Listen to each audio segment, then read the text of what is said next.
ஐயா வணக்கம். வணக்கம்.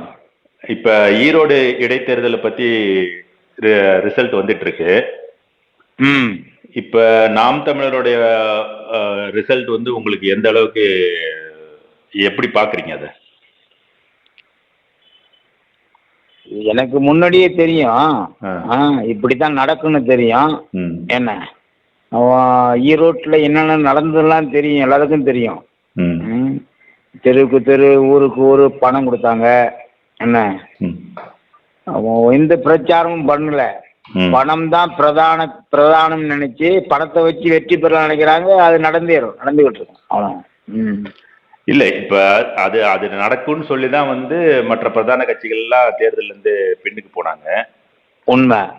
ஆனா நீங்க அதையும் எதிர்த்து தான் போட்டி போட்டீங்க. அப்ப இந்த முடிவு வரும்பொழுது இதுக்கு அதையே நம்ம பதிலா சொல்றது வந்து பொதுமக்கள் எப்படி பார்ப்பாங்க? நம்ம நேர்மையும் உண்மையுமா நின்னோம். என்ன அத பொதுமக்கள் வந்து இன்னைக்கு எப்படி இருக்காங்கன்னு உங்களுக்கு தெரியும்ல. என்ன பொதுமக்களுடைய கருத்து வந்து நாம் தமிழர் கட்சி தனியா அங்க போட்டிட்டு தேர்தலை சந்திச்சுது. இதுவே மிகப்பெரிய வெற்றி. என்ன அவங்க 13 கட்சி கூட்டணி. என்ன எல்லா கட்சியும் கூட்டணியோட சேர்ந்து போட்டிட்டாங்க. அது மாத்திரமல்ல, தெருவுக்கு தெருவு பணம் கொடுத்தாங்க, வீட்டுக்கு வீட்டு பணம் கொடுத்தாங்க. ஏன்னா நாங்க எப்படி இருந்தாலும் வெற்றி இலக்கை நோக்கி தான் நகர்ந்துகிட்டு இருக்கிறோம். இப்ப இது வரப்போற மற்ற சுற்றுகள் எல்லாம் எப்படியும் வந்து திமுகவுக்கு சாதகமா தான் இருக்கும்னு எதிர்பார்க்கப்படுது. அதுதான் எல்லாருக்கும் தெரியுமாச்சு. திமுக வந்து எப்படியெல்லாம் வந்து வெற்றி பெறுவதற்கான வாய்ப்பை ஏற்படுத்தியது உலகத்துக்கே தெரியுமாச்சே. ஆமா. இப்ப நான் கேக்குற கேள்வி என்னன்னா, இவ்வளவு பெரிய வித்தியாசம் இருக்கக்கூடிய இந்த நிலைமையில ஏன் வந்து திமுக வந்து இந்த பூத் கேப்சரிங், கள்ள ஓட்டு போட்டது, பணம் கொடுத்தது இதெல்லாம் ஏன் பண்ணாங்கன்னு நினைக்கிறீங்க? ஏங்க ஓட்டு வந்து ஜனநாயக முறைப்படி அங்க யாரும் ஓட்டு போடலங்க. உங்களுக்கு தெரியும். உங்களுக்கு ஜனநாயக முறைப்படி யாரும் ஓட்டு போடல. ஜனநாயகத்தை சீரழிக்கும் வகையில் தான் அங்க ஓட்டெடுப்பு நடந்தது, கள்ள ஓட்டு நடந்தது. என்ன எந்த பூத்திலும் எல்லா பூத்திலையும் ஏகமானதா கள்ள ஓட்டு போட்டாங்க. தெரியுங்களா உங்களுக்கு? இது நாடறிஞ்ச விஷயம். இல்ல அதைத்தான் நான் கேக்குறேன். இவ்வளவு பெரிய ஓட்டு வித்தியாசம் வர்ற நேரத்துல எப்படியா இருந்தாலும் அவங்க வின் பண்ண போறாங்க. ஏன் வந்து இந்த வேலைகள் எல்லாம் செஞ்சாங்கன்றதான் என்னோட கேள்வி. அதாவது திமுக வந்து பிரதான கட்சி. தோத்துட்டா வந்து அப்புறம் மீச வச்சுட்டு நடமாட முடியாது. இல்ல இப்ப இதெல்லாம் செஞ்சனாலதான் இவங்க வெற்றி பெற்றுவாங்களா, இல்ல எதுவுமே செய்யலன்னா கூட இந்த வெற்றி அடைஞ்சிருப்பாங்களா? அதெல்லாம் எதுவுமே செய்யலன்னா எப்படி? ஏன்னா உண்மையும் நேர்மையுமா அங்க தேர்தல் நின்னாங்கன்னா நாம் தமிழர் கட்சி தான் வெற்றி பெறும். இதெல்லாம் பணம் கொடுத்து ஆட்களை வந்து இப்போ உங்களுக்கு தெரியும். அதாவது என்னன்னா, அதிமுகவுடைய ஆட்களுக்கே வந்து பணம் கொடுத்து ஓட்டை சேகரிச்சாங்கிறது வந்து எல்லாருக்கும் தெரிஞ்ச விஷயம் தானே.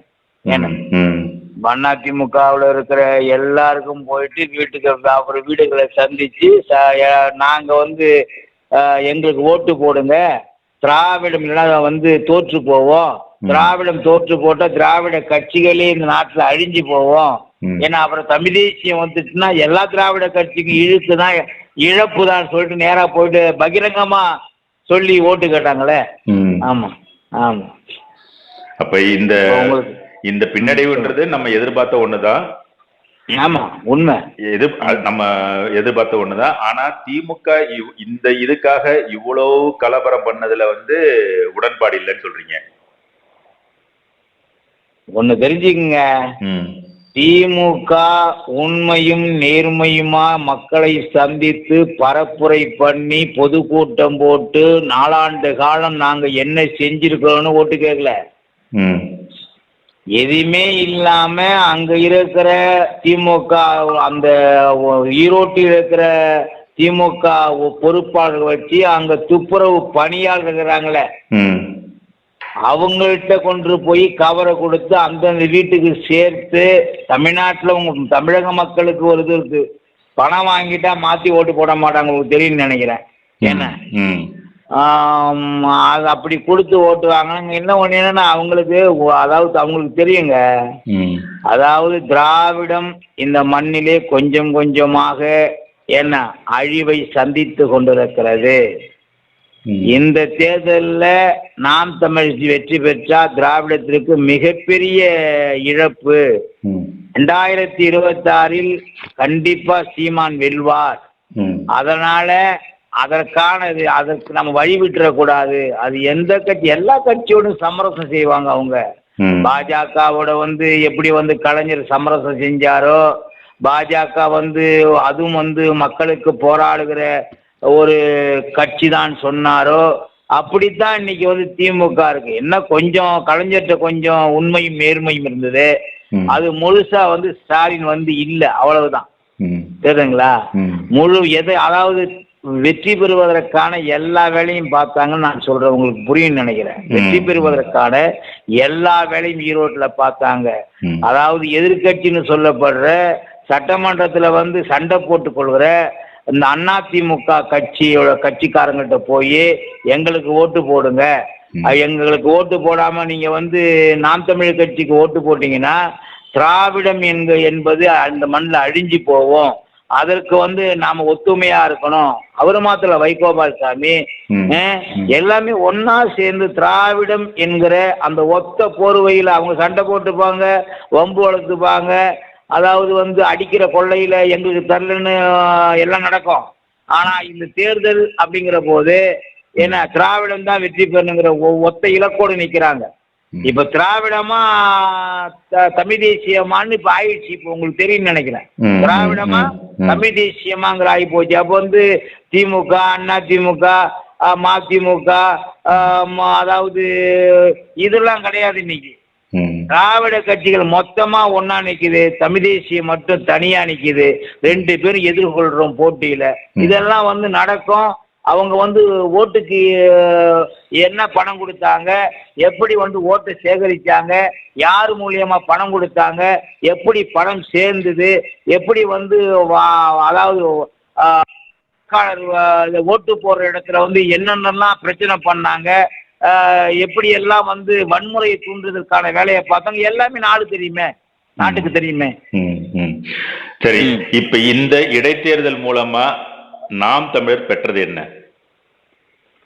நாம வெற்றி தான் சொல்றேன், முன்னேற்றம் தான்.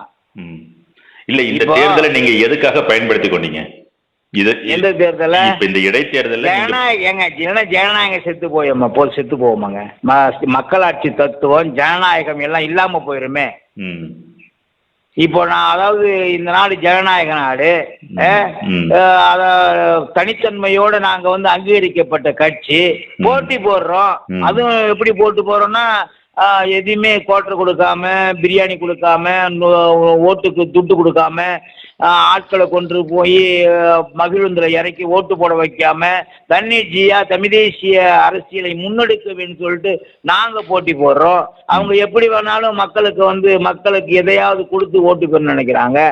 அதனால இது நடக்கும், இதெல்லாம் நடக்கும். நாங்க உண்மையான ஜனநாயகத்தை, மக்களாட்சியை நாங்க மீட்டெடுக்காம இந்த மண்ணிலே ஓய மாட்டோம். அதற்காக போராடிக்கிட்டு இருக்கோம், அவ்வளவுதான். இல்ல, இப்ப நேத்து நடந்த ஒரு சம்பவத்தை இதனோட ஒப்பிட்டு நான் உங்ககிட்ட கேட்கணும்னு நினைக்கிறேன். இப்ப திமுக என்ன சொல்றாங்கன்னா, நாங்க இவ்வளவு பெரிய கட்சி, இவ்வளவு கோடி, 1 கோடி உறுப்பினர்களை கொண்ட கட்சி, இவ்வளவு கூட்டணி, 13-15 கட்சிகளோட கூட்டணி, அதனால ரொம்ப அதீத பெரும்பான்மை அரக்கணம் போல இருக்கிறேன் அப்படின்ற மாதிரி அவங்க காட்டணும்னு நினைக்கிறாங்க. ஆனா ஒவ்வொரு கூட்டமாகட்டும், ஒரு முதல்வர் போற இடமாகட்டும், எங்கன்னா ஒரு பொதுக்கூட்டம், ஏதாவது ஒண்ணு நடத்தணும்னா கூட இவங்க தொடர்ந்து மக்களுக்கு காசு கொடுத்துதான் அந்த கூட்டத்தை கூட்டிக்கிட்டே இருக்காங்களே. அப்ப இவங்களுடைய உண்மையான அந்த இவங்களுக்கான சப்போர்ட்டர்ஸ் யாரு? அப்ப அவங்க எல்லாம் எங்க போறாங்க? இவங்க பொதுக்கூட்டம் நடத்தினா யாருமே வர்றதில்லை, எல்லாருமே காசு கொடுத்து கூட்டிட்டு வராங்க. அப்ப இவங்க எதை வச்சு இவங்க ஒரு பெரிய கட்சி, 1 கோடி கட்சி, இல்ல 15 கூட்டணியோட கட்சி இப்படி எல்லாம் சொல்றதோட அர்த்தமே புரியலையே. 1 கோடி தொண்டன்லாம் சொல்றது முற்றிலும் பொய். ஏன்னா எல்லாருமே அந்த கட்சியில இல்ல, பொதுமக்களை பணம் கொடுத்தா வருவாங்க, அவ்வளவுதான். நாம் தமிழர் கட்சி மாதிரி அதாவது பகுதியில அறிவிப்பை பார்த்துட்டு வர்றவங்க கிடையாது. ஏன்னா யாரு இருந்தாலும் சரி, நான் மாவட்ட செயலாளர் கூட பணம் கொடுக்கணும், உங்களுக்கு தெரியும்னு நினைக்கிறேன். மாவட்ட செயலாளருக்கு, ஒன்றிய செயலாளருக்கு, நகர செயலாளருக்கெல்லாம் பணம் கொடுத்தா வருவா. அவங்க வந்து அந்த கட்சியில உள்ள மதிப்பு இழந்துட்டாங்க. நேற்று உங்களுக்கு தெரியும் நினைக்கிறேன். அந்த மதிப்பு இழந்துட்டாங்க. புரியுதுங்களா? அப்படி 1 கோடி தொண்டர்கள் இருக்கிற கட்சியில வந்து ஈரோட்டுல எத்தனை பொதுக்கூட்டம் நடத்தி காட்டினாங்க? நடத்தவே இல்லை. எத்தனை வாகன பரப்புரை பண்ணாங்க?